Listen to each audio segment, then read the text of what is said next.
Get down with D&D. Yeah, you know me. Get down with D&D. Yeah, you know me. Get down with D&D. Yeah, you know me. Who's down with D&D? This whole party. Down with D&D. Yeah, you know me. You down with D&D? Yeah, you know me. I'm down with D&D. Yeah, you know me. Who's down with D&D? This whole party. Are you ready to get down with some D&D? I know I am, and I am joined, as I am always joined, by the modest, mature, and merry, and also hatted Mad Wizard Murrum. What is up, Shawn? It's a little chilly in my home right now, so I have my D&D cap on to keep my rapidly balding head warm. D&D cap. There must be like D&D merch for everything these days, because why not, right? Why not? I would buy it all. Buy it all. Just buy it all. Be your D&D decked out self. That's right. All right, well, with that out of the way, let's talk about some announcements. So, there was a great pair of articles on downtime from Teos Abadia. You know him maybe as Alpha Stream, and he has two articles. One is a little older. It's a couple weeks old, and then the newest one is pretty new, and it talks all about downtime. So the first one, he talks about how downtime is an engine to open up your game and empower your characters to do various things like pursue their individual or collective goals, secure information or resources, influence, bolster, or hinder other organizations rather than their party, create or expand a base of operation, step away from the scripted feel if you're running published adventures, and shine a light on their backstory and their offstage narratives.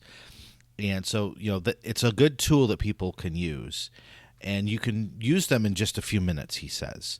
It doesn't have to be a long time, but you can take a long time and really get into some cinematic vignettes or even full-on like role-playing sessions. And downtime is one of those rare cases where the supplements have gone way, way, way beyond what the Player's Handbook and the Dungeon Master's Guide offered. Because once again, a D&D design didn't really understand how to utilize a thing that they had created, or at least to present it in a way that was usable. Right, and so downtime, as given in the Player's Handbook and Dungeon Master's Guide, is fine. You can get away with just using that. But it has improved drastically if you look at Xanathar's Guide to Everything and the Acquisitions Incorporated book. Those two sources give you new ways. They've expanded the rules, not just in what you can do with it, but how you can do so. You can, for example, deal with rival organizations or get complications based on your downtime activities, run a business, maintain a base of operations, and so on.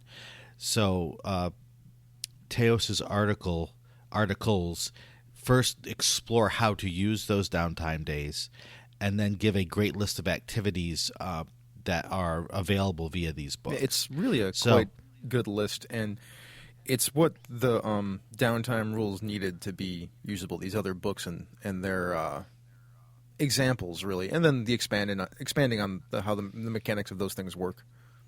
Yep. And, I mean, what I love about it is you can really do two equal but opposite things. If you have a group or a player or a group of players who are super game focused and don't really get into the role playing, you can use downtime days as a mechanical way to enhance role playing and bring them slowly into the role playing mindset. So what are we talking about when we're talking about role playing here? Well, when I things that are like outside of just their character sheet and what the immediate goal of their character. So, some players are always focused on their character sheet and only looking at what their characters can do mechanically. And when it comes to role playing, they feel awkward when they have to actually step into the role of their character. What's your character's backstory? What are your character's goals outside of getting a +1 shield? Yes, so they're not engaging with the story part; they're just engaging with the mechanical part. They're not engaging with them, and I shouldn't say that. They're not engaging with their own character's story. Right.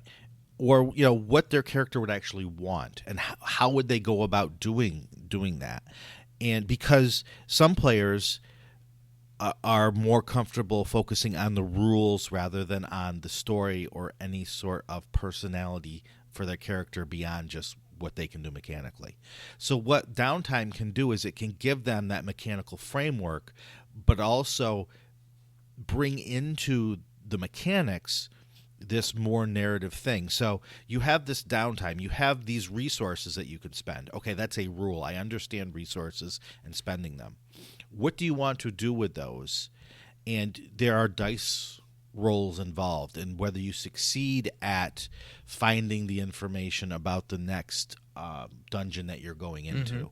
So you can slowly bring in more of a story-based direction for your game while still having some mechanics around it that the players might be more comfortable with.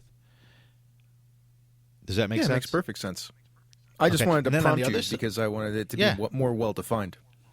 Right, and I tried. So, but then on the other side of the coin, you may have players that are pure role players, right? They are less focused on the rules and more focused on just what their character sees and says and thinks and does. And sometimes it's hard to get those players to actually understand the rules of the game, as a mechanical system. And so what downtime can do for them is you can say, hey, what do you want your character to do? And they could spend a half hour telling you exactly how and what they say and what they feel. You can then gamify that a little bit more using downtime to, okay, that's great. So here's what that means in terms of the rules. You want to do these things, you spend this many downtime days, and you make this check or these series of checks to see how that goes. I mean, we could do a whole new episode on downtime and the ways to use it, Yes. because I have a number of thoughts of how the Dungeon Master can actually enhance these ideas so that they actually get utilized. We're not depending on the player to do the work, because that's usually not how that works, because you need both sides of it to work. Exactly. And so we don't have to do a whole show on it, because Teos has these 2 great articles that gives a lot of the advice that you and I would probably give. Go read them. Yep, and there are a link in the show notes, or you can just go to alphastream.org, and there's a list of all of his blog posts there, including those 2. We'll quickly touch on the second one. So Keith Baker, he put out a blog post on Rising from the Last War. That is a overview of what's in the book for those who have been fans. So it's set in the default time period that it's always been set in, 998 YK. That's 4 years after the last war, 2 years after the Treaty of Thornhold has been signed. It does take a much deeper look at the consequences of that timeline. The Gazetteer section has the impact of the last war on each of those nations, which is pretty fascinating. Yep. And I love how the year 998 kind of reinforces the idea of the war is over and there's hope, but we're about to turn a corner, right? You're about to go to 1000. So it's like Y2K. It's like there's hope, but then there's this impending doom just in the year itself. Yeah, it's interesting, too, because when you think about the setting itself, this hope and this impending doom, like there was essentially just a nuclear attack on one of the countries. And no, I don't know if anybody's going to want to start up the war again in case somebody else can drop another nuclear attack on a different country. That's kind of the situation that we're in. So it's like a holding pattern. Yeah, and it'll probably persist. It'll probably turn into a Cold War at this point. Yeah, that's the hope. I mean, the best hope is there's tension but no war. But what Keith does in this article is just give a brief overview based on his experiences being the creator of the world. What's changed for the 5th edition and in this book. So he talks about the more dwarves information being expanded. The races are pretty much the same as previous editions, but with a new 5e look. Dragon marks are now sub-races rather than feats, as they have been in previous editions. The Mournland is less codified. What happens within it, it's less predictable. And then there's been a 5e update for all the monsters. Yeah, there's a bunch of new stuff now too. There's the Artificer class for 5th edition, which is now exists. Yep. There's some rules about group patrons, so that's like a background for everybody, which is pretty neat. There's the Warforged Colossus, and there's a lot of scary monsters. Yep, a lot of new 5e monsters, especially on things like the Dalkir have been updated and expanded to make them more an essential part of the setting and a bigger threat. There's one new one that's been wholly defined in there. So anyway, Keith, probably will be updating his blog more frequently now that this is out, talking about the things he's working on to supplement the work that he's already done. Yeah, because there's like 2 or 3 books coming out in the next 2 or 3 months. Yeah. Now they're not Wizards No, published they're books. Keith Baker books. They're Keith Baker books that'll be on the DM's Guild. All right, let's get into our main topic for the day. Descent Part 5, Elturel has fallen, and we're going to cover from the Grand Cemetery on. So that's the rest of this chapter, actually. The rest of All chapter right, 2. let's indeed. recap up. So there's a giant smoking crater where Elturel used to be, and Elturel has been dragged down to Hell. There are a bunch of refugees flooding into Baldur's Gate, and Grand Duke Alder Ravengard is missing. This is from the beginning. Presumed to be in the city of Elturel when it was taken. So that is our starting spot. We've gone through all of the stuff in Baldur's Gate that all happened. Then you get into Elturel, and you learn that the city is being very slowly dragged into the river Styx by chains. The companion has turned into a horrible dark void. The city has a bunch of survivors, and it's not been completely overrun by demons or devils yet. And you end up going to the High Hall. You find survivors there. You meet I forget her, Faria is her name. Their name? I forget if it's a he or a she. Yeah, Faria Yeah, Jinx. Faria Jinx. She tells you that Alder Ravengard left the High Hall, because that's who you've been looking for, with a retinue of warriors to deal with some rumored demon incursion in the Grand Cemetery, and also some other things, like looking for answers to what's going on here. Yep. All right, so let's get into it. Okay. I got a little commentary on the book so far. I think I've gotten the flow cool. of kind of how this book was written. So every section, it seems like you get a bit of background on what's going on. There's the overall setting of what the area that you're going to be adventuring in and around.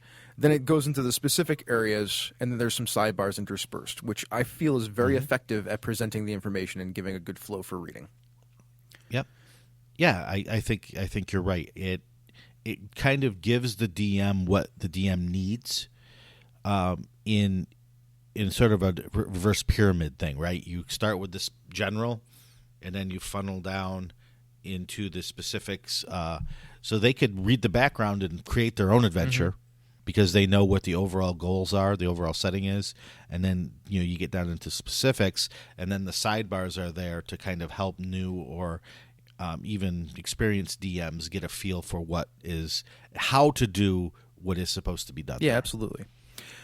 So the goal of this section, the Grand Cemetery, is to find Duke Ravengard, Alder Ravengard.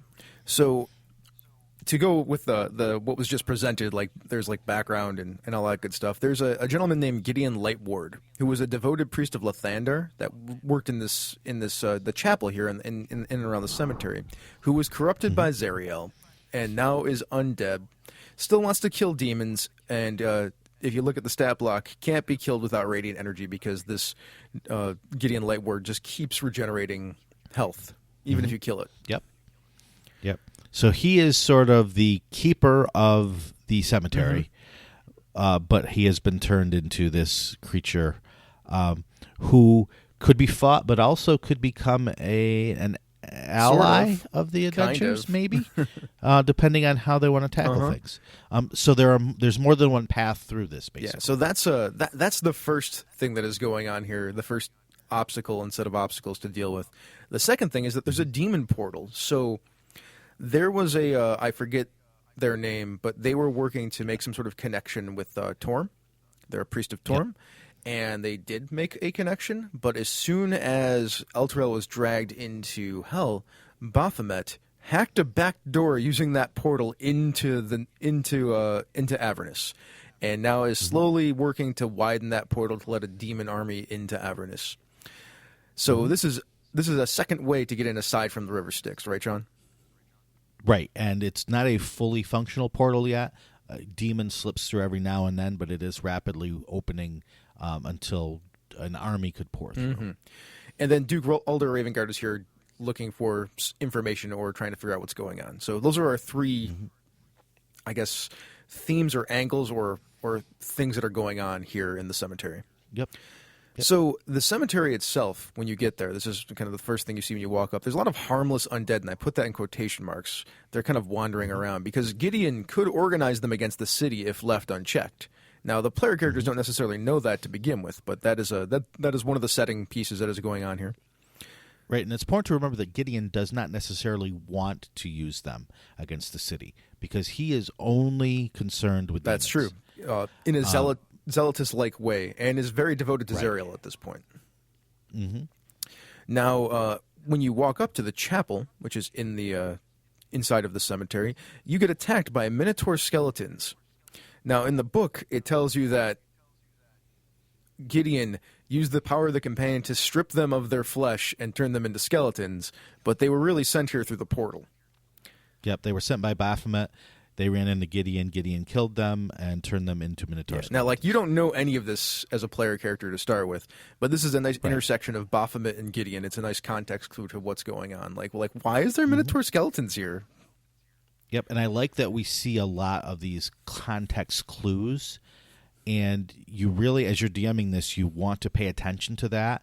And if you have players that are clueless in terms of context clues or kind of getting the background of things, try to slow down and point them to like the statues they're going to see, or the murals, or the stained glass windows, because all of these hold clues to things that are going to come later. It's also not super important for them to figure it out, because they'll get told it at some point if they don't figure it out, and it's not imperative to the adventure to understand that stuff.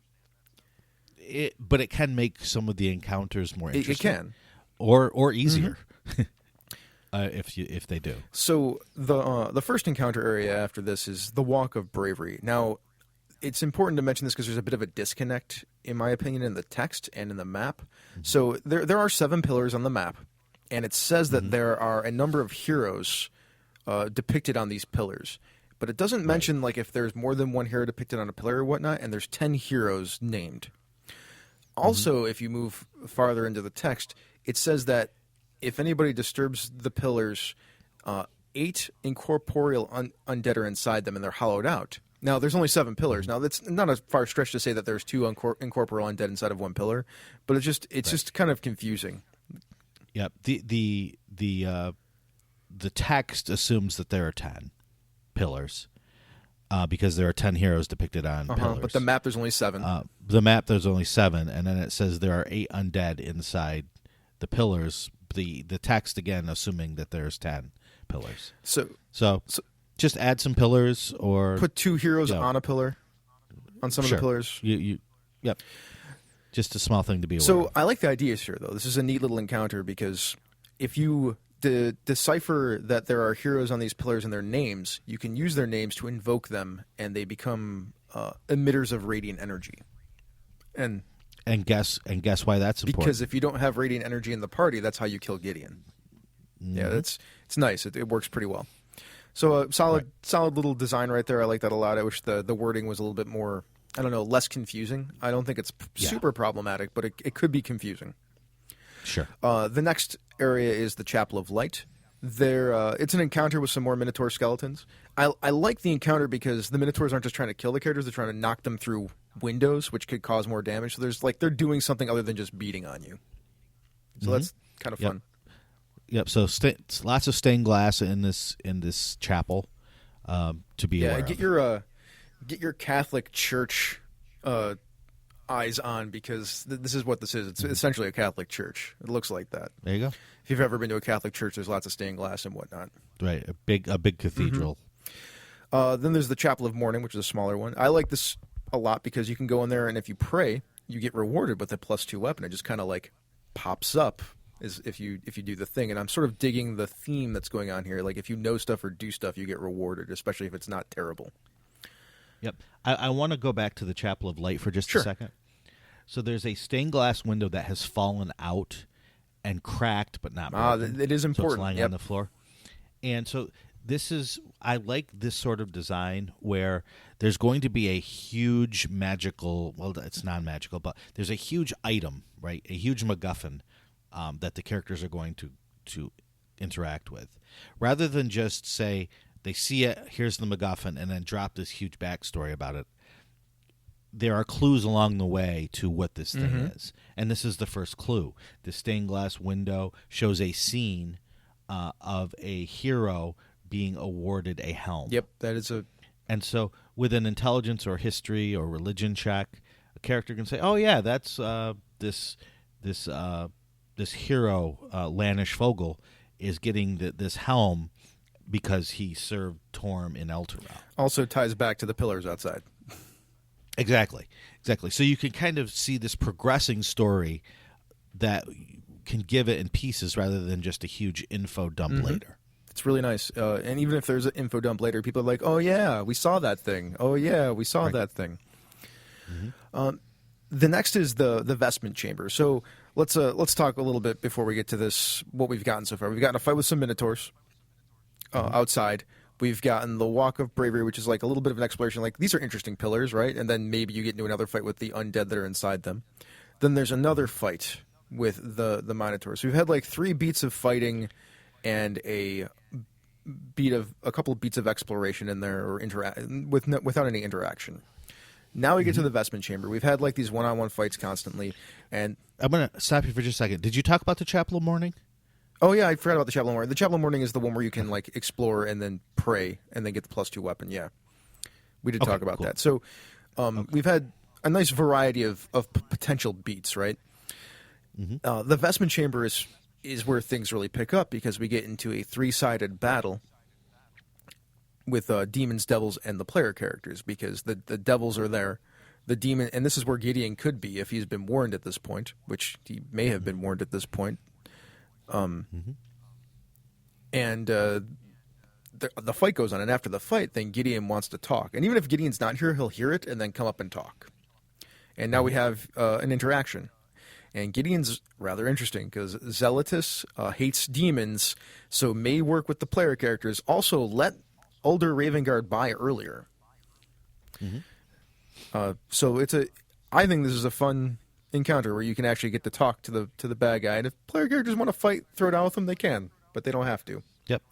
And if you're DMing this, make sure you make it clear that there are demons fighting devils, and the devils completely ignore the characters, even if the characters attack them, focusing all their energy on the demons.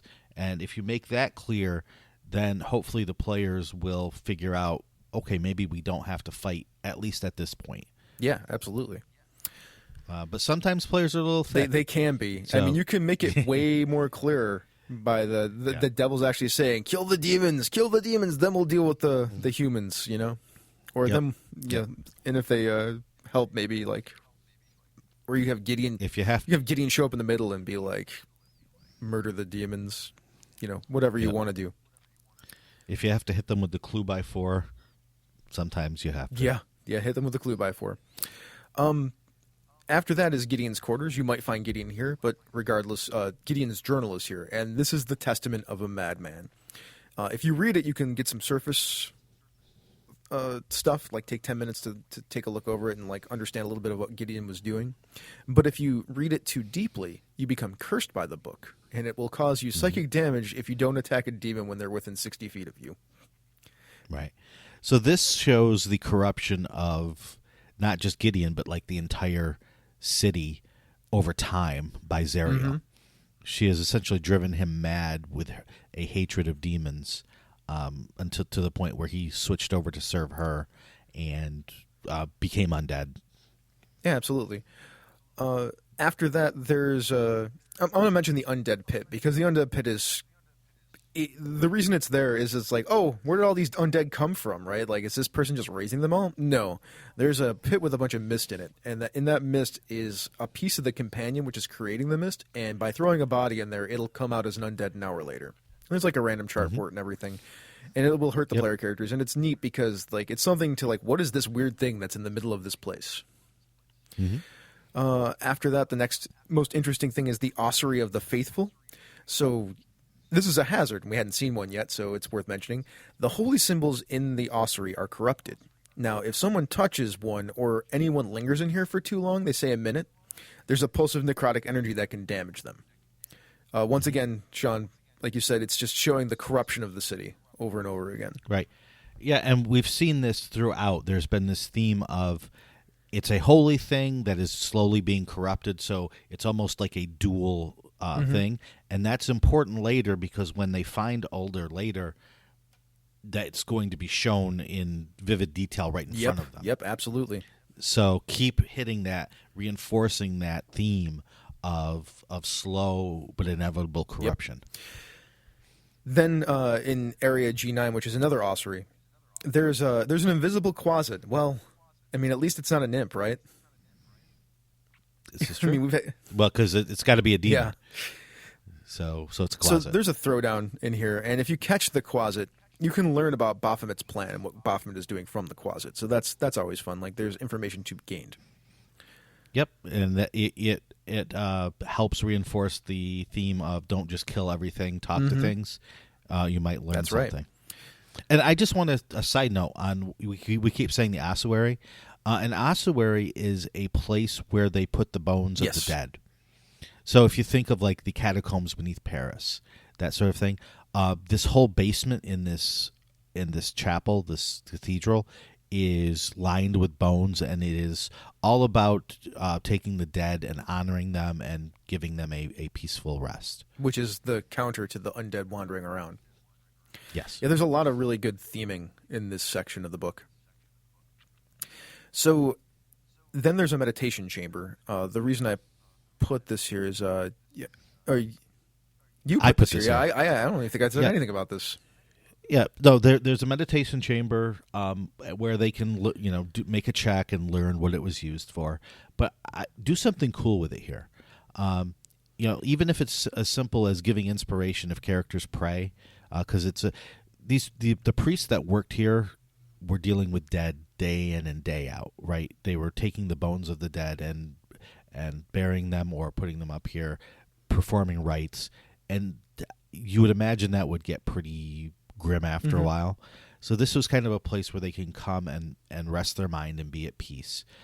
So use that in a mechanical way, possibly.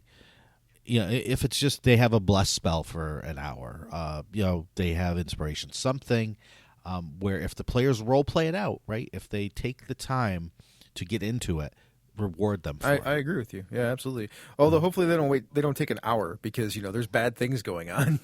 No. I mean, for an hour they can be. Oh have yeah, the yeah, bless I'm with spell you. on them. Absolutely. Something I like got you. that, I'm smelling what you're laying down or cooking. Not to right. mix metaphors. yeah.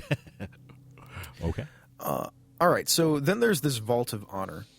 So this is the vault that once had the Helm of Torm inside, Torm's sight inside it. Well, we haven't really mentioned. It's the MacGuffin that Shawn mentioned earlier. It's a helm. It's Torm's. It's also got a statue of Lanish Fogel. So this is another one of those chances to recognize one of the heroes' names, and then you can utilize that if you need to later to once again go upstairs and activate that statue. And it also keeps continually telling the story of this helm in Lanish. Right, Shawn? Yep.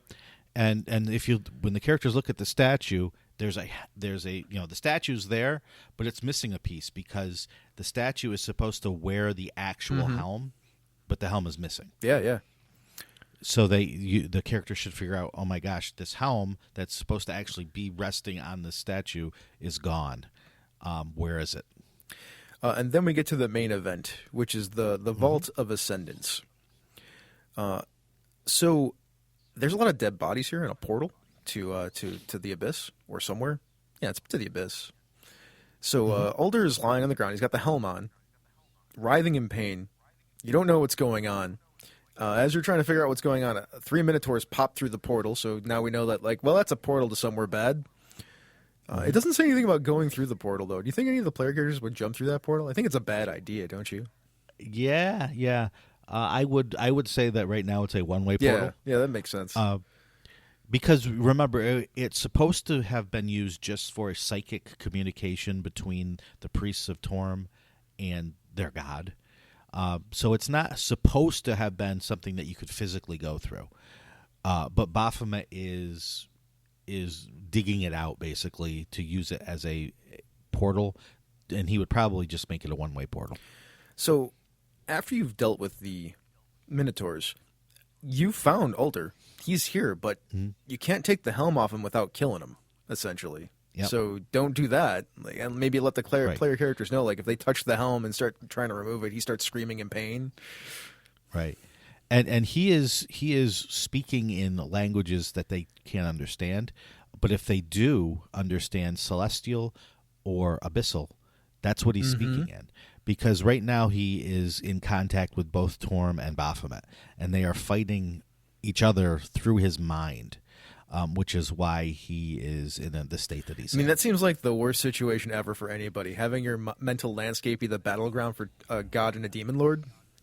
Yeah, that could be a problem. At this point, though, it's like, well, you got him, but you don't really know what to do with him. Like, no spell is going to fix this. Maybe a ritual could, but you may or may not know it. And it's not a really Yeah, good place but to be, since demons are every once in a while popping out of the portal. Yep. But if you are paying attention, you met Feria back in the High Hall, and you might remember that she said that she's an acolyte who specializes in exorcisms. And if they don't remember that, you can just remind them. Nothing wrong with that. So then you have to leave the chapel and carry Duke Ulder Ravengard with you, which, figure it out, right? Like, this is the fun part of role-playing games. Here's a problem, solve it. Yep. And the cool thing is, if you made a deal with Gideon, and he, so he lets you through without too much of a fight, now you're dragging this guy who's speaking some sort of strange abyssal celestial language. Is he possessed? Is he a demon? And if you don't want to fight Feria and have him turn his undead army Gideon. on you, you better. I'm sorry, fight Gideon. You better convince him that no, he's not a demon. He is actually fighting demons. Yeah, that's what he's doing. Just make that really not very easy, successful charisma, persuasion, or deception check. You can do it. Right. And if so, then you may have to run back to the High Hall being chased by an army of... Yeah, there's that. So that once you get Ravengard back to the High Hall, you can move on to the next part, which is cleansing him. Now, once you get him to Feria and with the player character itself can figure out a ritual to cleanse Ulder from what's going on here. And if they don't really know what's going on with Ulder, Feria can also tell them what's going on with Ulder, that he is stuck in this combat between Torm and Baphomet. We really haven't said. I mean, like we've given our opinions on that whole adventure in the chapel. I actually liked it a lot. Like that the cemetery. I thought it was pretty solid. Yeah, I mean, it gives you the chance for combat, obviously, but also some exploration and lots of role playing.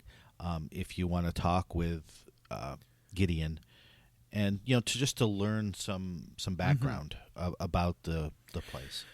So now we're to this ritual of cleansing. What do you think about this whole section? So like it gives you a list of things that you have to do. I suppose I should just mention that first. Like you need an altar to Torm. There's one in this building. There's you need someone to recite a prayer, a special prayer to Torm, and then you need a powerful symbol of courage and self-sacrifice to empower the ritual. Those are the three pieces that you need to perform this ritual. Right. Yeah, so it gives the characters the chance to take part in this ritual or lead the ritual if for some reason Feria is not around. And it turns into a combat / exploration almost, as you're trying to perform this ritual, but Baphomet wants to stop it. So will-o'-the-wisps emerge from the helm and try to disrupt the ritual. And so it's a combat with a twist, which I like. It's not just straight combat. There's lots of things going on, and the players have to think outside the normal combat box in order to keep the will-o'-the-wisps away from the person who is powering this ritual, which is one of the PCs. Yeah, absolutely. Now, let's talk about this again for a second, because this is using an area that we've already been in, right? And this is a city that's under siege. So if you want to expand this out a little bit, I mean, there are devils around. There are demons in the city. And they could all come to some of them could come to the High Hall looking for this helm, like being drawn to it. This is true. And the ritual asks the players to remember where they've been in the High Hall to find the pieces that are needed by the ritual. Because there's the altar, right? Yep. There's the altar. There's holy water. There's a magical sword that they need. They don't necessarily need that sword, but it's something they could use. Right. Because there's a great It's sword of something an unknown hero in H15. Yep. So there's pieces they can use of the high hall that they've already explored, which again it reinforces the exploration part of D&D that is sometimes overlooked, but can be used to great Yeah, effect. it's also a really fun thing to take a place that you've been before and then start changing it a little bit. Like, well, there were 4 groups of demons or devils in here before. Now, like, oh, look, there's some demons that showed up out of nowhere that are messing with the altar when you get to it, or, Right. Whatever you want to create. Right. Or if you want to make it role playing, you have 100 survivors down here. You could make a little game of marshaling those resources to get the things that are needed, and step outside your own character and maybe role play some commoner who has been tasked with another group of commoners to run past an imp and get a sword. Right, so you could do a lot with this within. Are you saying you campaign. could turn this into a game of DCC for a session where these poor commoners have to go around and get stuff and get murdered by demons and devils? I think that would be awesome. Myself. Poor commoners. Yeah. Okay. With that said, then you, assuming succeed, you break Duke Ulder Ravengard out of this issue that he has, pull the helm off, and you have some options. Like, you can have Ulder Ravengard tell you what he saw in his vision, or you can have him pass out and have one of the player characters put on the helm and then see what Ulder Ravengard saw. Right. And what Ulder Ravengard saw was some of the stuff from the background at the beginning of the adventure, which is Zariel's lieutenant and Lulu with the sword fighting a devil, and then Zariel burying the sword in the ground to create the citadel that is protecting the sword. There you go. Lulu also gets some memories back at this point and remembers Chukka and Clunk, which are birdfolk or Kenku. And she also identifies Fort Knucklebone from that memory, and then flies up to the top of Elturel, looks around, and knows where it is, so that you have your next place that you can go to.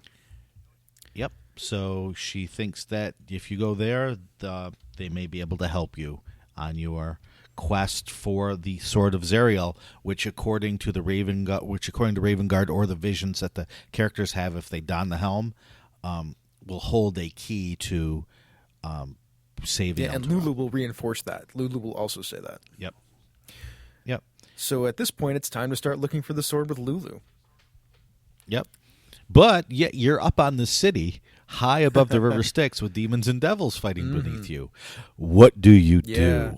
Also, it's worth mentioning, if Rhea Mantlemorn is with you, this is where she decides to leave the party and stay in Elturel and help Ravengard, which makes me a little sad. Yeah. I mean, you don't have to, but it would make sense with her as a character, does. right? She's dedicated to protecting the city. She's got the Duke here who acts as an authority figure that she would naturally want to follow. It's just sort of a good place to drop her off. And now you're going to be 7th level, so you probably need less help than you did at levels, like 2 through. And you still have Lulu. But how do you leave the city? Well, Chris? I mean, you could climb down the chains. That's a terrible idea. Yeah, you can if you can't fly or do something else. Yeah. You certainly can't jump and fall, because then that's a big splat it's at the bad. end. Or in the river Styx, which is probably that's worse. also worse. But by the way, let's talk about those chains for a second. So climbing down the chains is problematic because there are these spikes on them that you can use them as handholds, but if you're in contact with the chains, and that's even if you're wearing gloves or anything like that, like, it will damage you every minute. Like, you're starting to take damage. It's not a short climb.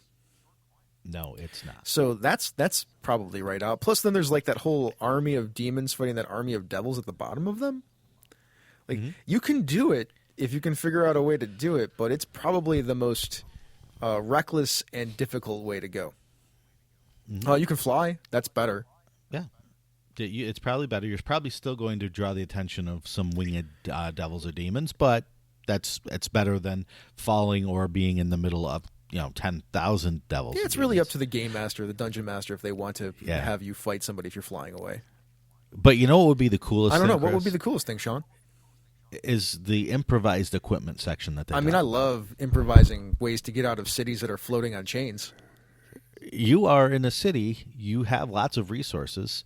Even if you want to take a canvas and make a parachute. I mean, build yourself some hang gliders. Yeah, something like that. And so if you're the DM, don't just allow this, encourage this, right? Maybe have one of the commoners who is in the chapel, if the characters are like about to start climbing down the chains and you have the time, have somebody say, well, you know what? I bet I could make a something that would allow you to float down, whether it's like a hot air balloon or a parachute or something. Mm-hmm. Let those tool proficiencies that the characters might have really kick in here. Remind them that they might have these proficiencies.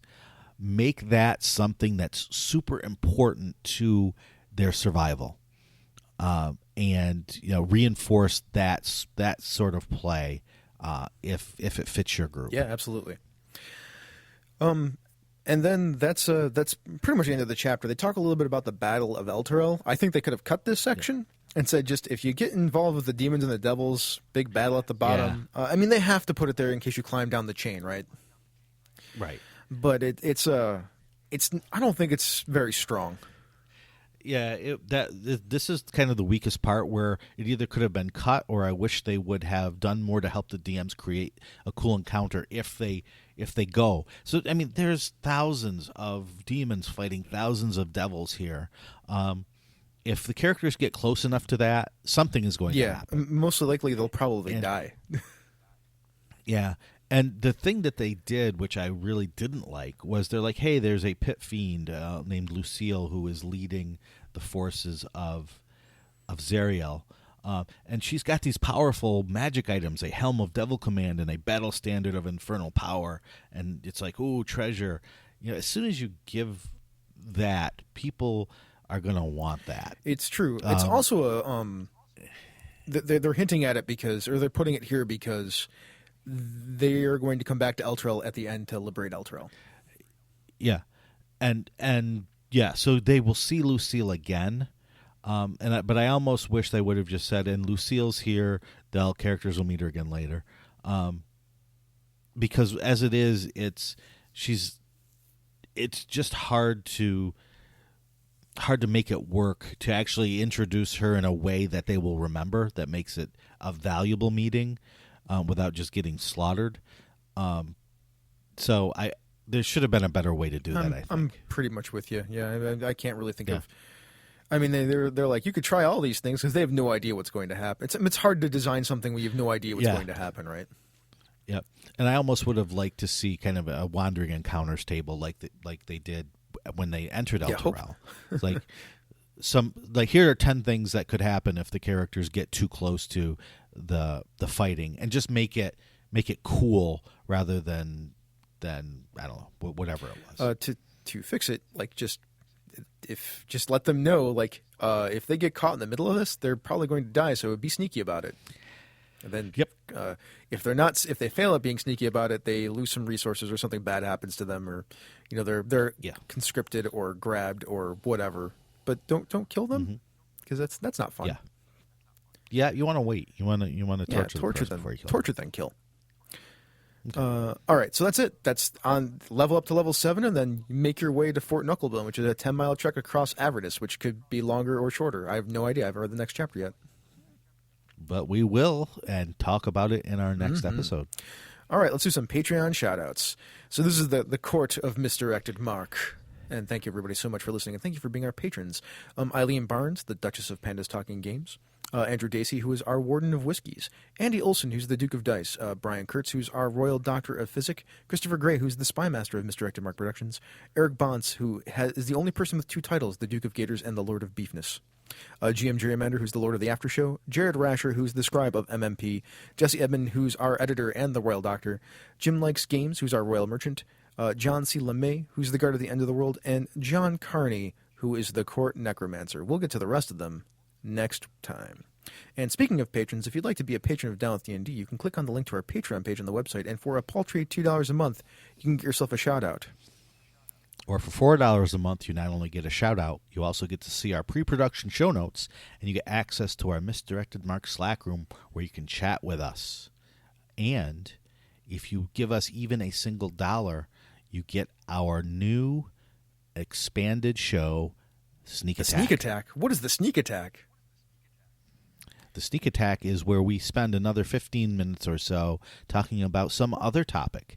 For example, after this show, we're going to talk more about the class feature variants on Earth Arcana. Player's article. Handbook 5.5. So I'm calling it from now on. I'm calling it got that. All right. Okay. Get in on that. And, if you can't help us monetarily but you want to give us a boost, you can do so with a podcast review somewhere. Apple Podcast is the best. We love 5-star reviews.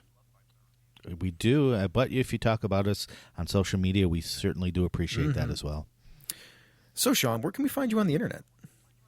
Find me on Twitter at Shawn Merwin or at the Misdirected Mark forums at forums.misdirectedmark.com. How about So you, I'm Chris? at the Light 101 on Twitter. Also at Misdirected Mark. Me and Shawn usually get notified of those comments. So if you want to hit us up on Twitter, you can go there. There's a bunch of other ways to get at us and get these shows. Like you can go to the website. That's misdirectedmark.com. We have a new Twitch channel where there's some stuff going on there. If you like actual play or the Misdirected Mark podcast, maybe we'll put Down with D&D on there at some point. We're still figuring that out. If you want to hear the show on YouTube, like if you're a YouTube fan, you can pick up the show there these days. And you can catch other great shows in any of those places, such as The Lounge, where Doc Palindrome, our editor, he is also a host of our interview show. He finds the best, the brightest, and the most fun game designers to have really fun conversations with them. And you never know what's going to happen on an episode in The Lounge. Down with D&D is a Misdirected Mark production, the media arm of Encoded Designs. So what are we going to do now, Shawn? We're going to go kill some skeletal minotaurs. Yeah, because there's lots of them. Get down with D&D. Yeah, you know me. Get down with D&D. Yeah, you know me. Get down with D&D. Yeah, you know me. Who's down with D&D? This whole party. You down with D&D? Yeah, you know me. You down with D&D? Yeah, you know me. I'm down with D&D. Yeah, you know me. Who's down with D&D?